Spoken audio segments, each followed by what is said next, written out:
자, 우리 오늘 교리 또 계속해서 45강째 우리가 지난 시간에 그리스도의 높아지신 그 승귀의 모습을 이제 절반만 했고 우리 나머지 를 오늘 이 시간 두 번째 시간으로 생각해보고 공부해보는 그런 시간을 갖도록 하겠습니다. 오늘은 우리가 본문은 에베소서 1장 20절로 23절까지입니다.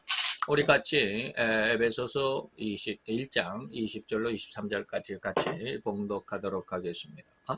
그 능력이 그리스도 안에서 역사하사 죽은 자들 가운데서 다시 살리시고 하늘에서 자기 오른편에 앉히사 모든 정사와 권세와 능력과 주관하는 자와 이 세상뿐 아니라 오는 세상에 일컫는 모든 이름 위에 뛰어나게 하시고 또 만물을 그 발 아래 복종하게 하시고 그를 만물 위에 교회의 머리로 주셨느니라. 교회는 그의 몸이니 만물 안에서 만물을 충만케 하시는 자의 충만이니라. 아멘. 이 말씀으로 오늘 이제 우리가 예수님의 그 높아지신 승귀의 신분 두 번째 시간을 한번 생각해 볼 수 있기를 원합니다.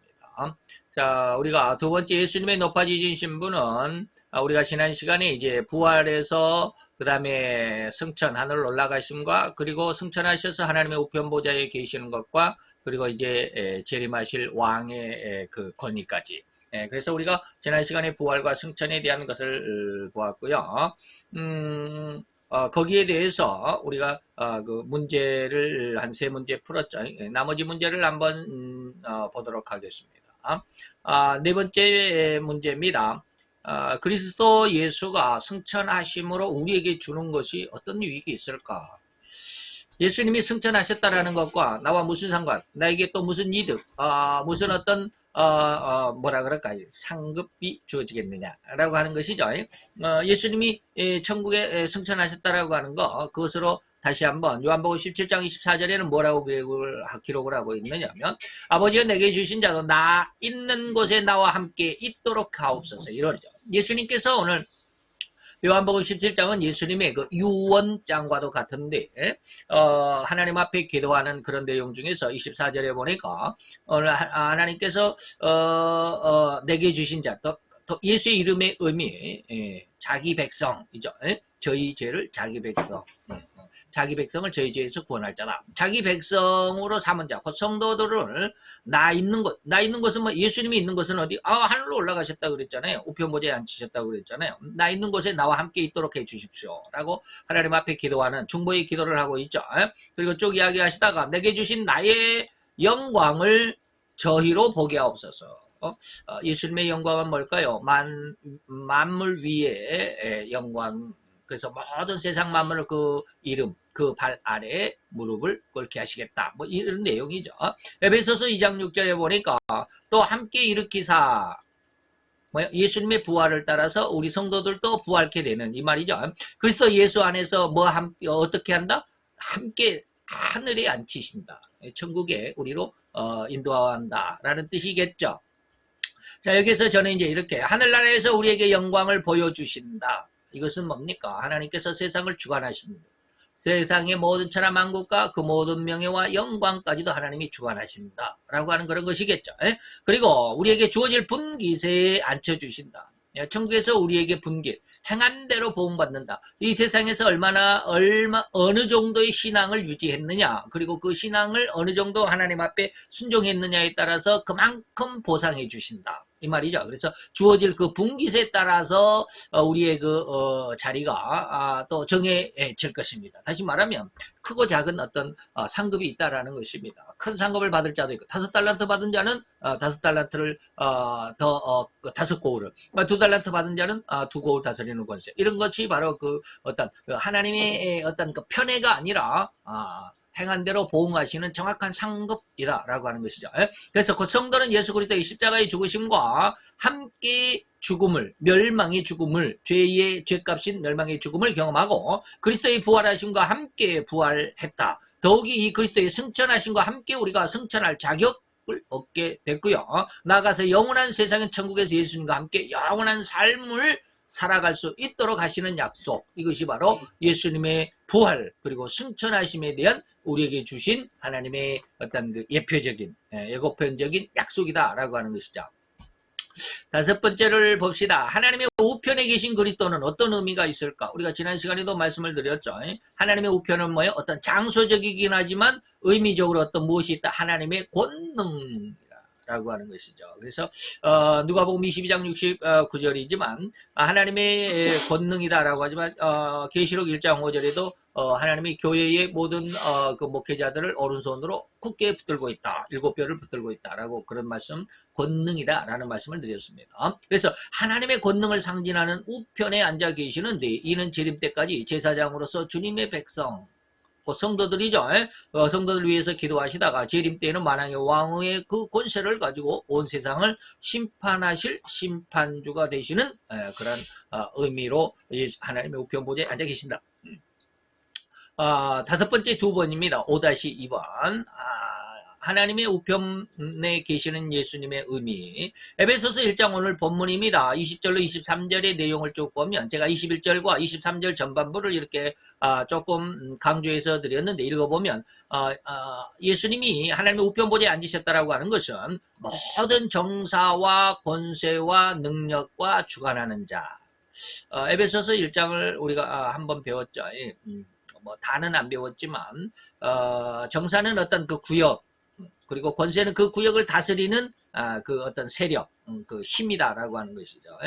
바로 그런 그러니까 이거는 영적인 어떤 그 세계 속에서도 다시 말하면 우리가 그때는 뭡니까? 그때 우리가 뭐라고 그랬습니까? 만약에 우리가 이 수원이다 그러면 수원 지역을 다스리는 귀신들도 있다. 그러면 수원의 지역을 다스리는 귀신이 서울을 다스리느냐? 그렇지 않죠. 서울은 서울을 다스리는 그런 어떤 귀신들이 있다. 그런 게 정사와 그리고 그들이 가지고 있는 권세. 오늘날로 말하면 서울시장의 권세, 뭐 그런 것. 그 다음에 뭐 수원시장의 권세, 뭐 그런 것. 그게 정사와 권세의 어떤 의미입니다. 그래서 그런 어떤 영적인 정사와 권세와 능력과 주관하는 자, 오늘 이 세상이 오늘 다시 말하면 이 세상을 하나님께서 사단에게 잠시 맡겨놨다 그랬죠. 그래서 그 주관하는 자, 곧 이 세상뿐만 아니라 오는 세상에도 일컫는 모든 이름 위에 뛰어나게 하실 것이다라고 하는 하나님의 의도가 하나님의 우편 보좌다라고 하는 것입니다. 또 그래서 그 만물을 어디에? 그 하나님의 발 아래, 예수님의 발 아래 복종하게 하시기 위한 하나님의 어떤 의도가 하나님의 우편 보좌다라는 그런 뜻이었습니다. 그래서 모든 만물 다시 말하면 온 은하계라고 그랬는데 이 은하계 온 은하계라는 말을 이해하시죠? 지구가 있고 지구보다도 지구에서 4,900광년 빛의 속도로 4,900광년을 가면 그것이 끝이 있는데 그 바운더리를 지구를 중심으로 삥 원을 돌리면 4,900광년의 그 삥 바운더리가 뭐다? 우주다 그랬습니다. 우주. 그걸 우주라고 그래요. 그래서 이 우주가 약 1천억 개가 모이면 하나의 은하계가 됩니다. 그리고 이 은하계가 1천억 개, 1000개가 아니고 억개도 아니고 1000억 개, 1000억 개가 모이면 그것이 바로 온 은하계다. 그것이 이제 일반 과학 그 세계에서 과학의 세계에서 말하는 이 은하계의 어떤 그 바운더리가 온 은하계가 이제 그렇게 생겼다라고 이렇게 말을 합니다. 그래서 이 모든 만물 그럴 때 바로 이 온 은하계를 의미합니다. 더 큰 것을 지금 과학에서는 말하지 않고 있습니다. 온 은하계라고만 말합니다. 그래서 이 온 은하계를 하나님은 어떻게 창조하셨다? 단 한순간에 창조했어요. 단 한순간에. 이것을 주관하시는 만주의 주가 되시며 만주의 주라는 어떠한 의미는 곧 창조주라는 의미와 함께 창조주만이 온 은하계를 주관하신다라고 그리고 통치하신다라는 의미가 들어있습니다. 그래서 하나님의 우편 보좌에 계신다. 그것은 또 모든 만물을 그 발 아래 복종시킨다. 바로 그것은 그것의 주인이다라는 그런 뜻이다라는 것입니다. 자, 6번을 봅시다. 그리스도가 재림하실 때 이 말이죠. 재림하심으로 그 신분에 있어서 높아지신다라는 어떤 의미를 할 때, 높아지신다고 할 때 가장 큰 의미가 뭐냐? 재림하실 때 심판주라고 그랬습니다. 초림의 예수는 아기 예수로 2000년 전에 아기 예수로 오신 분은 뭐야? 구세주로 세상을 구원하실 구세주로 오셨지만 다시 오시는 예수님은 뭐다? 심판주다. 재림 예수는 심판주다. 그래서 요한복음 5장 22절 그리고 27절에 보면 27절에 또 예수님이 인자 하나님의 아들로서 성육신하신 것은 뭐요? 심판하는 권세를 주시기 위한 것이다. 그래서 아까 에베소서 1장에 22절에도 뭡니까? 만물을 그 발 아래 뭔다? 복종하게 하신다. 심판하는 주관하시는 그런 뜻이죠. 그 다음에 사도행전 10장 42절에 보면 쭉 이야기하다가 재판장으로 정하신 자가 됐다. 이미 재판장으로 예정이 되셨던 분 예수님이시다. 그죠? 예? 고린도후서 5장 10절에 이는 우리가 반드시 뭐요? 그리스도 심판대 앞에 다 설 것이다. 누구의 심판대? 예수님의 심판. 이걸 우리는 백보자 대심판이다 라고 이렇게 말할 수 있죠. 그래서 예수님의 재림은 어떠한 의미가 있다? 심판주의 권세, 심판주라는 의미를 갖고 있습니다. 우리가 뭐 만왕의 왕, 만주의 주, 그 다음에 재림의 예수, 재림 예수, 재림주, 뭐 또 심판주 이런 다 똑같은 말이죠. 예? 자, 7번입니다. 아주 중요합니다. 이 교리에서는 1장만 한 부분만 하는데 우리는 그 이면의 부분까지 한번 생각을 해봅니다. 그래서 7번을 일반적으로는 이제 제가 이제 그 이면이다라고 말하는 부분은 결코 말하지 않고 있습니다. 근데 우리는 거기까지 한번 보자 이 말입니다. 그래서 우리가 마태복음을 배울 때 늘 이런 말씀을 했습니다. 자, 그리스도의 재림의 시기를 우리가 알 수 있겠느냐 이 말이죠. 그래서 마태 24장 36절에 보면 그러나 그 날과 예수님의 날, 그 재림의 날과 예수님의 재림의 때, 그때는 아무도 모른다. 하늘의 천사들도 모르고 아들도 모른다. 아들은 뭐야? 예수죠. 예수님도 모른다. 그리고 오직 아버지만 아신다. 그래서 또 비슷한 말이 마가복음 13장 33절인데 주의하라 깨어있으라 그 때가 언제인지 알지 못한다. 예수님의 재림의 때가 언제인지 알지 못하기 때문에 항상 기도하고 깨어있어 하나님의 말씀에 중심을 하고 있어라 라고 하죠. 그래서 여기까지가 이제 우리 교리의 문제고 교리의 답입니다. 그래서 여기까지 답은 뭐예요? 우리는 알 수 없죠. 절대로 예수님은 자기의 재림의 시기를 알고 계셨으면 우리는 주의해야 된다. 알 수 없다. 그러나 이 그러나가 중요합니다. 자, 한번 생각을 해봅시다. 아들도 모른다. 예수님이 모른다라고 했을 때 모르는 게 있죠.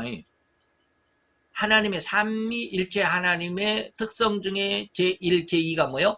전지전능입니다. 가장 먼저 하나님을 말씀하실 때 하나님의 특성을 이야기할 때 전지전 모든 것을 전체를 다 안다.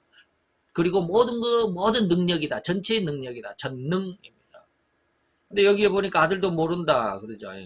그럼 예수님은 모르는 게 있잖아요. 전지성에 흠이 되는 겁니다. 이해가 됩니까? 늘 이야기했던 겁니다. 예수님이 자기 재림의 때를 모른다. 재림의 날을 모른다.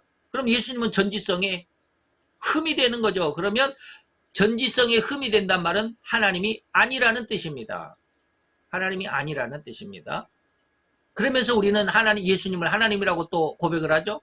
그러니까 앞뒤가 안 맞는 이러한 해석을 하면서도 뭐가 뭔지 모르고 그저 믿기만 하면 좋다라고. 그게 아니죠. 정확히 우리는 생각을 해봐야 됩니다. 자, 데살로니가 전서 5장 4절 5절에 보면 사도 바울이 우리 성도들에게 이렇게 이야기합니다. 형제들아 너희는 어두움에 있지 않다. 어둠은 뭐요? 쉽게 말하면 멸망하는 자들의 그룹 속에 있지 않다. 그래서 그 날이 도적같이 너에게 임하지 못한다. 그 날은 뭐 예수님의 재림의 날이 너희들에게 도적같이 오지 않는다.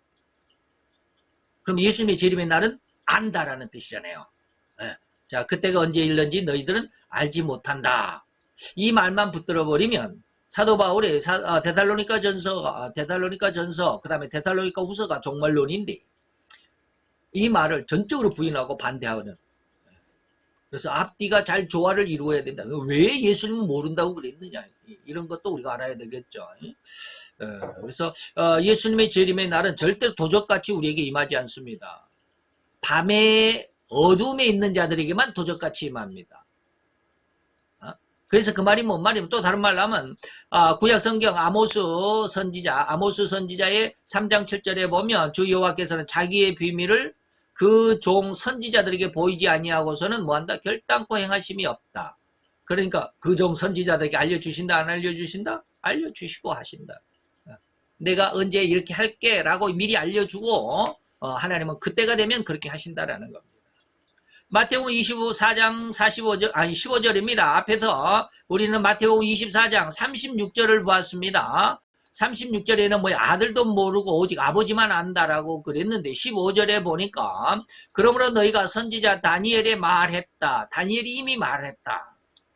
뭘 말했느냐? 예수님의 재림을 말했다 이 말입니다. 잘 이해를 할 수 있어야 되는. 다니엘이 말한 바 멸망에 가증한 것은 세계 통일 정부입니다. 적그리스도가 세상을 장악하는 때입니다. 예. 그 날로부터 이것이 어디에 섰어요? 거룩한 곳에서. 거룩한 곳은 뭐요? 예루살렘이죠. 예루살렘에 세계 통일 정부가 설 것입니다. 우리나라 청와대 같이 미국의 백악관 같은 세계의 정부가 예루살렘에 설 것이다. 예. 근데 이제 제3성전을 지금 유대인들이 준비하고 있다고 그러죠. 제3성전이 세워질지 안 세워질지는 저는 잘 모르겠어요. 세워진다 해도 안 세워진다 해도 무슨 뜻이냐면 세워진다면 그 세워진 제3성전이 아마 적그리스도의 세계 통일 정부가 청사가 될 거고 안 세워진다면 만약에 지금 이제 그 돔사원 이슬람 사원 그것이 세계 통일 정부 청사가 될 것이고 그럴 것 같습니다. 그래서 제3성전이 세워지냐 안 세워지냐는 뭐 많은 사람 우리 예수를 믿는 사람들은 굉장히 관심이 있고 그러는데 저는 제 나름대로의 견해는 저는 제3성전이 세워진다 안 세워진다에 저는 별로 관심이 없습니다. 세워져도 그만이고 안 세워져도 그만입니다. 그런데 그것이 뭐가 된다? 단지 세계 통일정부 적그리스도의 세계 통일정부 청사가 될 것이다. 그러면 그것을 그렇게 해서 거룩한 곳에 멸망에 가증한 것이 세계 통일정부가 거룩한 곳에 선 것을 본다면 그때부터 읽는 자는 깨달아라. 뭘 읽어요? 성경을 읽어요? 그러지 말고 성경이라고 대답하지 말고 예수님이 앞에서 그랬잖아요. 선지자 다니엘이 이미 말을 했다. 다니엘서를 읽어보면 안다 이 말입니다. 그래서 다니엘서 8장도 있지만 이제 뭐 다 지나서 지금 다니엘서를 강의하는 시간이 아니니까 여기서 예수님이 마태 24장에 다니엘서를 읽어봐라 그랬는데 그 읽어보는 것이 뭐냐면 이제 그것이 2300주야다라고 그러죠. 이 멸망의 때가 언제까지 지속이 되겠습니까? 2300주야다라고 이렇게 그 천사들 양쪽에 있는 천사들이 큰 천사들이 이야기를 하죠. 이제 거기에 대해서 이 마지막 다니엘서 12장 마지막에 예수님께서 예수님을 대신한 천사가 다니엘에게 이렇게 이야기합니다.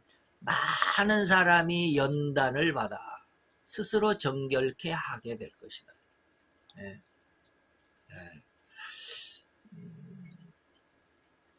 글쎄요, 요즘에 신앙의 어떤 훈련을 받은 분들 나름대로 많이 있겠죠. 스스로 정결함을 받습니다. 연단을 그렇게 받습니다. 정결케 되어서 희귀하게 할 것이나 악한 사람은 그냥 그대로 악을 행할 것이다. 그리고 악한 자는 아무도 이 세상이 어떻게 될지를 몰라요. 오늘 어제 우리나라 통일부 뉴스가 아주 충격적인 것이 보도가 됐다고 그래요. 저는 다 찾아보지 못하지만 그런 어떤 소식을 전해주는 그분의 사이트에서 그분의 이야기를 들어보면 어제 우리나라 통일부가 그런 발표를 했답니다. 북한 노동신문 그다음에 북한 자유조선 방송을 우리나라에서도 아무나 다 볼 수 있도록 허락을 하자. 지금은 다 막혀 있습니다. 지금은 다 북한 것은 보지 못하도록 그렇게 국가적으로 막아놨습니다. 그런데 통일부가 그것을 허락을 하자라고 이렇게 지금 추진 중에 있다고 그래요. 무슨 뜻인지 잘 모르죠. 일반 사람은 그게 잘 몰라요. 무슨 뜻인지 몰라요. 다시 말하면 공사나 교육을 시키겠다 이 말입니다. 공사나 교육을 시키겠다. 우리나라 백성들에게, 우리나라 국민들에게, 대한민국 국민들에게 북한의 김정은이의 사상을 공부시키겠다. 뉴스를 통해서, 미디어를 통해서 공부를 시키겠다 이 말입니다. 지금 우리가 뉴스나 이런 것들을 국가에서 알려주는 것만 터막짤막한 것만 들을 수 있잖아요. 국가에서 허락한 것만 지금 들을 수 있잖아요. 근데 이것이 무슨 뜻인지를 잘 몰라요. 네? 아까 그 대수천 우리 아침에 그랬죠. 대수천 대표가 천주교 대한민국을 수호하는 천주교의 모임이 대수천입니다. 네? 그분이 아까 그러잖아요. 우리나라가 공산화가 되어가고 있다. 그 앞장에 누가 있다? 천주교의 정의구현 사제단들이 있다. 네?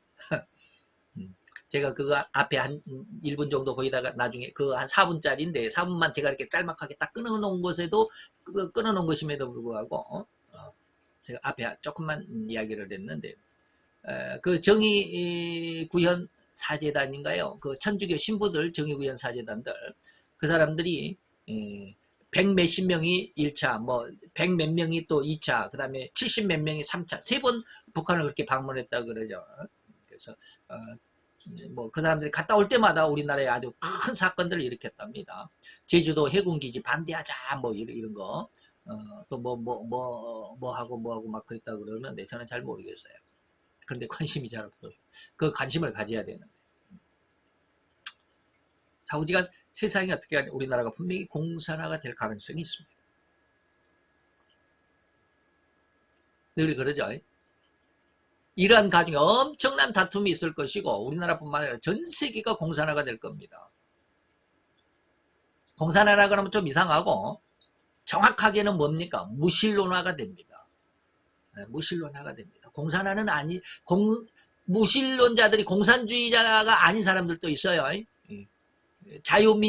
자유주의적인 어떤 자유적인 어떤 그 사상을 가진 사람들도 무신론자들이 많죠. 공산주의는 아니지만, 공산주의자는 아니지만, 자유주의자지만, 그러나 무신론자들은 있어요. 그러니까, 무신론이라고 하면 전체를 포괄한 것이지만, 그 무신론의 가장 핵심이 공산주의이기는 해요. 공산주의는 전체가 다 무신론이니까. 근데 무신론은 속에 두 개가 딱 나눠진, 하나는 사회주의, 하나는 공산주의. 사회주의는 사회주의지만 완벽한 공산주의는 아니에요. 근데 우리나라가 지금 사회주의화로 많이 지금 가고 있습니다. 그 중에 대표가 뭐예요? 통일부 어제 뉴스입니다.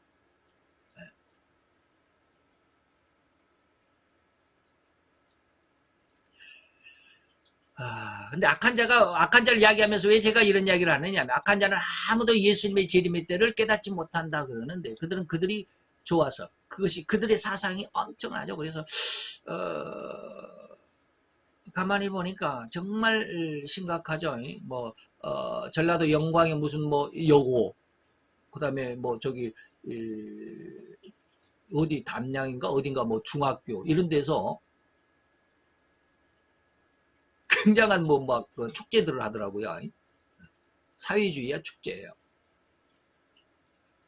잘 기억을 한 번 들어서 잘 기억을 못 하겠는데 그들이 왜 그렇게 하느냐면 그들은 그것이 옳다라고 생각을 해요. 그죠? 그것이 옳아요. 우리 민족끼리 하니까 얼마나 좋아요. 미국을 내보내자. 우리 민족끼리 하자. 우리 민족끼리 하자. 정말 이름은 좋잖아요. 근데 우리 민족끼리 해가지고 북한이 지금 잘 살고 있습니까? 김정은이만 배불리고 있잖아요. 세계에서 가장 못 사는 나라가 북한이잖아요. 다른 공산국가도 많은데 제일 못 사는 나라예요. 모든 인민을 다 평등하게 잘 먹고 잘 살게 하겠다. 모든 인민이 쌀밥에 소고기국을 먹게 하겠다라고 하는 주제가 누구의 주제인 줄 아세요? 김일성의 주제였어요. 근데 김정일이 그리고 김정은이에 이어서도 실현될 가능성이 없잖아요. 그것을 모르는 거예요. 그리고 세계가 무신론화가 될 겁니다. 근데 무신론화가 된다라는 게 중요한 게 아니고요. 그것은 일시적인 것입니다. 하나님은 우리 기독교인들이 얼마나 못되게 굴었으면 다시 말해 하나님을 믿는 하나님의 성도가 너무 잘못 믿으니까 이 말이에요. 잘못 믿으니까. 유대인들은 하나님의 아주 정통적인 신앙인들이잖아요. 성민이고 하나님이 선택한 선민이고 하나님이 거룩하게 구별한 거룩할 성민이잖아요. 그러나 하나님을 중심 나면서 엄마의 태 속에 잉태되면서부터 이미 그들은 하나님을 믿는 백성들이잖아요. 믿는 자들이잖아요. 근데 그들이 잘 못 믿으니까 하나님이 그들을 엄청난 환란 속에 넣었잖아요. 세계로 흩어버렸잖아요. 기독교인도 마찬가지예요. 이 시대가 자기는 잘 믿는다고 하지만 하나님 보시기에는 마태 7장 22절, 23절이란 말이에요. 그 하나님이 그걸 징계해야만 합니다.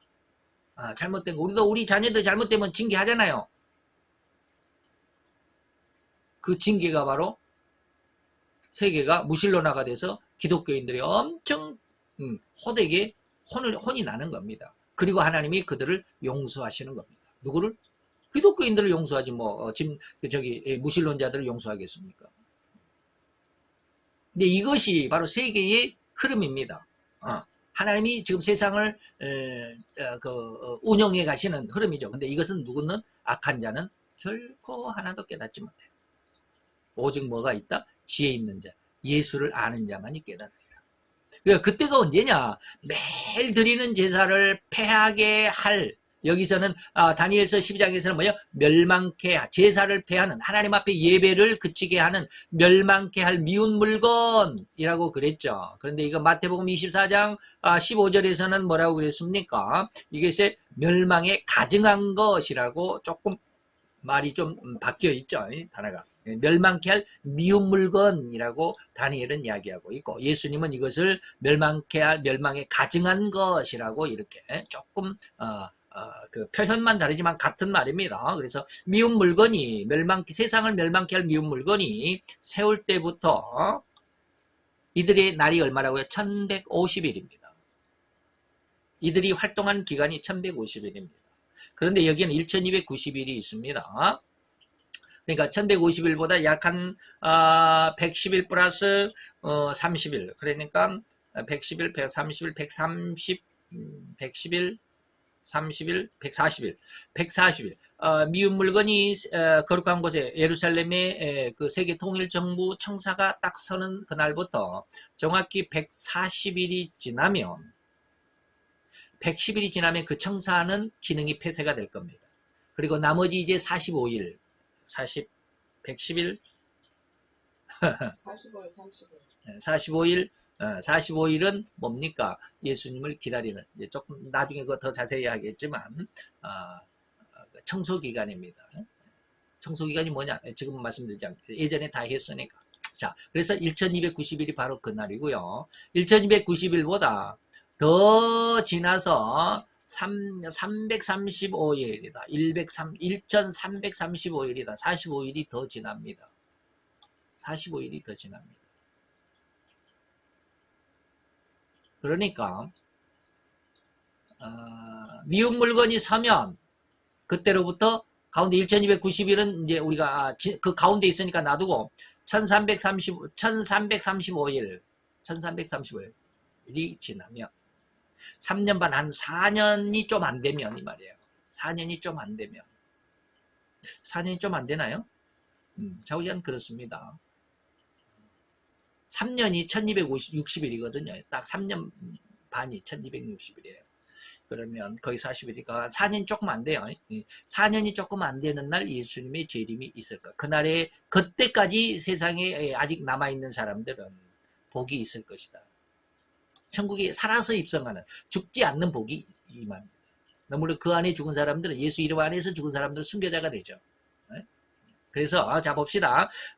우리는 이미 700년이나 혹시 700년에서 750년 전에 선지자 다니엘에게 예수님이 다 일러두었다 이 말이에요. 이게 마태복음 24장 15절인 것을 믿어야 할 것입니다. 예수님의 말씀이니까. 또한 사도 바울 역시 예수님의 주님의 재림의 시기는 결코 도적같이 임하지 않을 자들이 있다.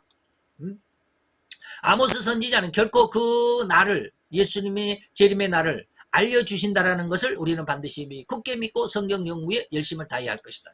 또한 사도 바울 역시 주님의 재림의 날은 결코 도적같이 임하지 못할 것임을 확언해 주었다. 더욱이 다니엘은 마태복음 24장 15절의 근간을 말하고 있다. 근간이 뭐예요? 기본이죠. 기본이. 마태복음 24장 15절은 다니엘서를 기준으로 해서 예수님이 말씀하십니다. 근데 그 다니엘서를 예수님이 750년 전에 이미 내가 다니엘에게 그렇게 다 알려줬다 이 말이에요. 그 말을 예수님이 다시 상기시키는 것입니다. 그래서 바로 그 미운 물건, 이 미운 물건이 거룩한 곳에 서는 바로 그날, 세계 통일 정부가 세워지는 세계적인 축하의 날, 그날부터 1290일을 지나고 더 기다려서 1335일이 되는 그날을 사모하라. 그날은 온 세계가 예수를 믿는, 지금 우리가 이렇게 믿고 이렇게 힘든 상황 속에서도 예수를 믿고 기다리고 있는 우리들에게 엄청난 축복이 올 것이다. 과정은 좀 힘들죠. 예, 과정은 좀 힘든 때가 있습니다. 우리가 한 대 얻어맞아서 우리가 신앙을 잘못하니까 연대 책임으로, 우리는 잘 믿는다고 하겠지만 연대 책임으로 한 대 엉덩이를 한 대 얻어맞아야 되죠. 예, 그래서 빠따를 한 대 얻어맞고 난 다음에 죽어버리는 것이 아니라 다시 하나님께서 우리가 흔히 말하는 이제 시체말로 배트죠. 배트를 완전히 하나님께서 부러뜨리시는, 이게 하박국 3장입니다. 그래서 그날을 사모하며 기다리는 자에게 복이 있다. 제가 일부러 여기다 복을 재림이라는 말을 쓰지는 않았습니다. 이 복이 뭔 복이? 예수님의 재림을 의미합니다. 재림이 있을 것이라는 예언을 우리를 일깨우고자 하셨습니다. 그래서 다니엘서를 더 잘 공부해 주시기를 바랍니다. 7번에서 아주 어려운 문제이기 때문에 시간이 많이 좀 길어졌습니다. 8번입니다. 그리스도는 또 어떤 모습으로 재림하실까요? 사도행전 1장 11절에 보니까 하늘로 가심을 본 그대로. 다음에 계시록 1장 7절에는 구름을 타고, 이 말입니다. 그래서 예수님이 33살의 모습에 부활하셨으니까 그 33살에 부활하시고 그때 유대인들의 그 어떤 전통적인 복장, 그 위에서부터 아래까지 그 원피스라고 하느니, 그것을 뭐라고 그러는지 모르지만 우리는 원피스라고 그러잖아요. 그 원피스 같은 그 옷을 입고 올라가셨다면 그 모습 그대로 오신다. 다시 말하면 그 모습 그대로라는 말이 그런 말도 있지만 의미적으로는 어떤 의미냐면 예수님이 양손에 못을 박은 그 못자국을 가지고 이 말이에요. 옆구리에 창에 찔린 창자국을 가지고 발등에, 양 발등에는 못에 찔린, 못이 관통한 못자국을 그대로 가지고 그 모습 그대로 오신다라는 뜻입니다. 그래서 구름을 타고 올라가신 그대로 구름을 타고 다시 오실 것이고, 여기서 우리는 신학적으로 다른 이견들이 있습니다. 구름이라고 할 때 이 말이죠. 구름이라고 할 때 우리가 눈을 들어서 공중에 쳐다보는 그런 구름이냐? 그런 구름은 그런 구름이라고 생각할 수도 있지만 그런 구름이 아닙니다. 곧 이것은 실제적인 구름이라고도 해석을 하지만, 그러나 또 다른 어떤 의미적으로는 하나님의 영광이라고 봅니다. 그래서 예수님의 주님의 승천 때 바로 구름이 예수님을 가렸다라고 그러는데, 구름 속으로 예수님이 들어간 것이 하나님의 영광이, 인간의 어떤 육신의 더러운 죄악 가운데 있는 육신의 눈은 하나님의 영광을 보지 못하죠. 바로 그런 모습입니다. 그래서 우리는 다시 말하면 실질적인 하늘에 보이는 그 구름도 부인할 수는 없지만 후자에게 더 무게를 둔다. 다시 말하면 하나님의 영광을 구름이라고 표현했다라고 이렇게 말할 수 있습니다. 자, 9번입니다. 다음의 성과들은 예수님의 재림의 목적이 뭘까? 왜 예수님 재림할까? 이 말이죠. 고린도전서 4장 5절에 보니까 뭐라고요? 각 사람에게 하나님으로부터 상급, 칭찬이 있게 하기 위해서. 우리가 이렇게 힘든 생활 속에서 세상 사람들은 다 잘 먹고 잘 살고 뭐 성공하고 뭐 이렇게 아주 평안하게 잘 살고 있는데 너는 뭐 했나? 제가 아침에 그랬잖아요. 어제 하루 종일, 물론 어제 하루뿐만 아니라 계속해서 그런 말씀 제가 많이 드렸지만, 어제는 특히 심했어요. 아주 그냥. 근데 하나님이 뭐라고 그래? 예수 안에서 이러한 명예와 영광을 얻어야 한다. 예수 밖에서는 천하 만국의 모든 영광과 모든 권세이기 때문에 그것은 아무 쓸데없다. 그래서 예수님의 재림은 무엇이다? 각 사람에게 하나님의 그런 상급, 칭찬을 주시기 위해서. 그래서 예수님 때문에 끝까지 신앙을 가지고 인내하는 자들에게는 무슨 면류관? 생명의 면류관. 너무 힘들게 살았으니까. 생명을 다해서 그렇게 힘들게 그러지만 세상에 동요하지 않고, 세상에 함께 동조하지 않고, 세상에 그것에 세속화되지 않고, 그렇기 때문에 그 생명을 걸고 신앙을 지켰기 때문에 생명의 면류관을 주신 거예요. 데살로니가후서 1장 7절로 10절에 보면 뭐라게 우리와 함께 안식으로 갚아주시기 위해서 영원한 안식으로 갚아주시기 위해서 이것이 뭐다? 하나님의 진짜 공의다 이런 게 있습니다. 그래서 하나님은 예수님의 재림은 뭐예요? 감추인 것을 드러내고 각 사람의 마음의 뜻을 나타내심으로 예수의 복음을 복종치 않은 자들에게는 형벌로 반면에 예수를 믿고 복음을 믿고 하나님의 영광을 믿음으로 기대하고 이 세상에서 온갖 고난과 환난까지라도 대항하여 이겨낸 믿음의 자녀들 곧 성도들에게는 각 사람에게 그 믿음의 행위대로 보응하시는 곧 상급으로 보상하시고자 하시는 의미가 재림입니다. 영원한 안식 그것이 바로 천국의 평안함 그것이 바로 가장 평안하고 가장 안락한 영생이 바로 우리들에게 주어질 것이다. 그래서 세상은 적그리스도가 세상을 장악합니다. 그리스도인들이 엄청난 고난을 당할 것입니다. 그것이 끝이 아니라 그 고난을 당한 다음에 한대 그리스도인들이 정신 차리도록 하나님께서 매를 한 대 때리고 난 다음에 엉덩이가 부르트도록 한 대 얻어 터진 다음에 하나님이 그를 싸매실 것이다. 이 세상이 적그리스도화가 된다. 이것은 뭡니까? 적그리스도화가 되니까 무섭다, 두렵다가 아니라 성도들을 일깨우시기 위한 하나님의 의도다라고 하는 것입니다. 이게 계시록 17장 17절입니다. 하나님이 하나님의 뜻을 이루기 위해서 짐승에게 자기 마음대로 할 권세를 일시 주셨다. 자, 데살로니가전서 4장 13절로 17절 쭉 보니까 마지막 17절에 예수님의 재림은 우리 살아남은 자도 저희와 함께 구름 속으로 끌어올린다. 예수님의 재림의 때를 재림의 때 아주 중요합니다. 이게 이제 예수님의 제가 지금 재림이라고 그랬는데 지금 말을 잘못한 것 같아요. 예수님의 재림의 때라기보다는 여기서 제가 이제 그런 말씀을 드렸습니다. 예수님의 재림의 때라고 할 수 있어요. 지금 얼른 생각하기는 예수님의 재림의 때. 제가 그런 걸 그렇게 많이 배웠기 때문에 재림의 때라고 이렇게 말을 했는데 곰곰이 제가 이제 다른 어떤 설명을 드릴 겁니다. 자, 살아남은 자가 저희와 함께 구름 속으로 끌어올려 공중에서 주를 영접하게 하실 것이다. 그 다음에 우리가 항상 주와 함께 있을 것이다. 자, 예수님의 재림은 우리가 항상 주님과 함께 있도록 하시기 위해서 재림하신다. 다시는 헤어지지 않는다 이런 뜻입니다. 골로새서 3장 4절은 우리 생명이신 그리스도께서 나타나실 그때에 너희도 그와 함께 영광 중에 나타나게 하기 위해서 예수님이 다시 말해 우리에게 영광을 씌워주시기 위해서 예수님이 재림하신다. 이런 것입니다.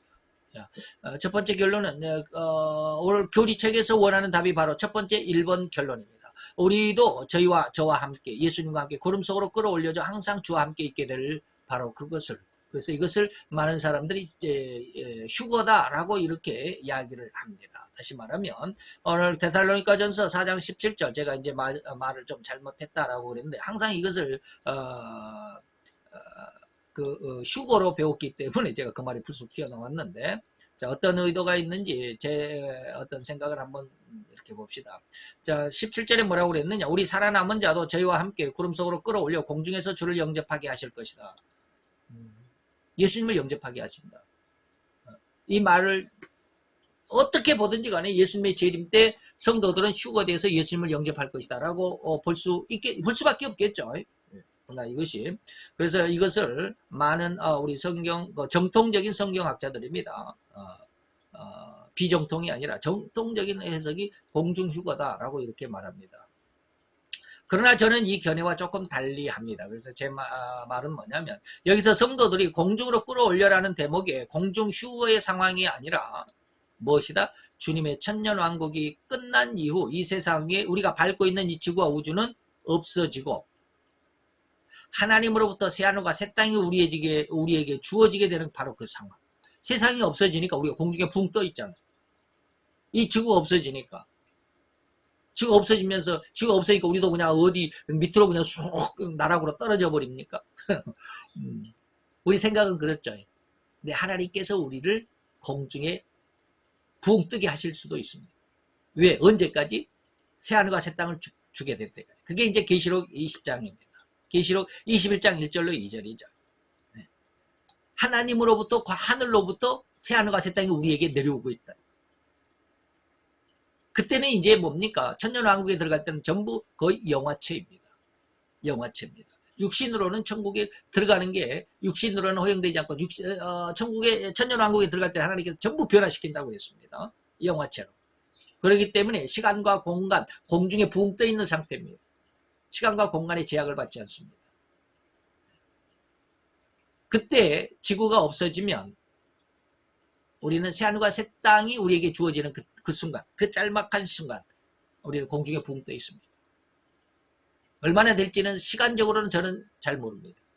그러나 지금 말하는 자 계시록 6장 14절에 보니까 하늘이 종이축이 말리는 것 같이 떠나간다. 이 세상, 이 지구가 하나님의 심판에 의해서 이제 완전히 소멸된다 이 말입니다. 그래서 하늘이 종이축이 말리는 것 같이 떠나가고 이 지구 땅덩어리도 산과 섬도 제자리에서 옮긴다.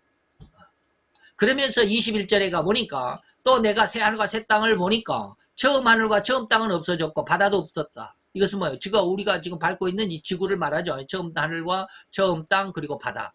이것이 없어져 버렸더라. 그리고 내가 가만히 보니까 거룩한 성 새 예루살렘이 하나님으로부터 하늘에서 내려오고 있더라. 이게 그 순간 지구는 없어졌는데 하나님이 새하늘과 새 땅에 오는 그 순간에 얼마간의 순간인지는 모르지만 그 짤막한 순간에 바로 이 순간 이것이 우리가 공중에서 예수님과 함께 있다 이 말입니다. 그리고 다른 말로 하면 항상이라는 말을 제가 한번 주의를 해봤습니다. 지난번에 제 친구 목사님이 저희 집에 와가지고 제가 신학교 다닐 때 아주 이상한 어리석은 질문을 그 교수 목사님한테 했는데 그 교수 목사님도 답이 아주 어리석은 답이었다라는 지난 몇 달 전에 저희 집에 와가지고 그런 이야기를 했어요. 저는 그 말을 기억하고 있습니다. 근데 제가 그때 말을 안 했어요. 무슨 질문이냐? 바로 이 질문입니다. 데살로니가후서 4장 17절입니다. 항상이라는 말을 제가 질문을 했습니다.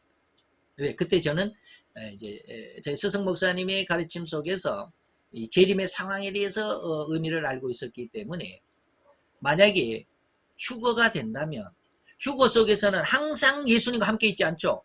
불과 공중재림이 휴거가 있다고 한다면 공중재림에서 공중에서 예수님과 함께 있다가 땅으로 내려오잖아요. 그러면 항상 예수님과 함께 있는 게 아니잖아요. 그 순간만 있잖아요. 근데 우리는 뭐요? 항상 있다. 결코 예수님과 떨어지지 않는다. 그러니까 뭐 공중에서 있는 거나 땅에서 있는 거나 항상 같이 있는 거지. 지금 그걸 이야기하는 게 아닙니다. 그 상황이 그대로 유지된다는 겁니다. 변함이 없어야 된다는 그런 뜻이 항상입니다.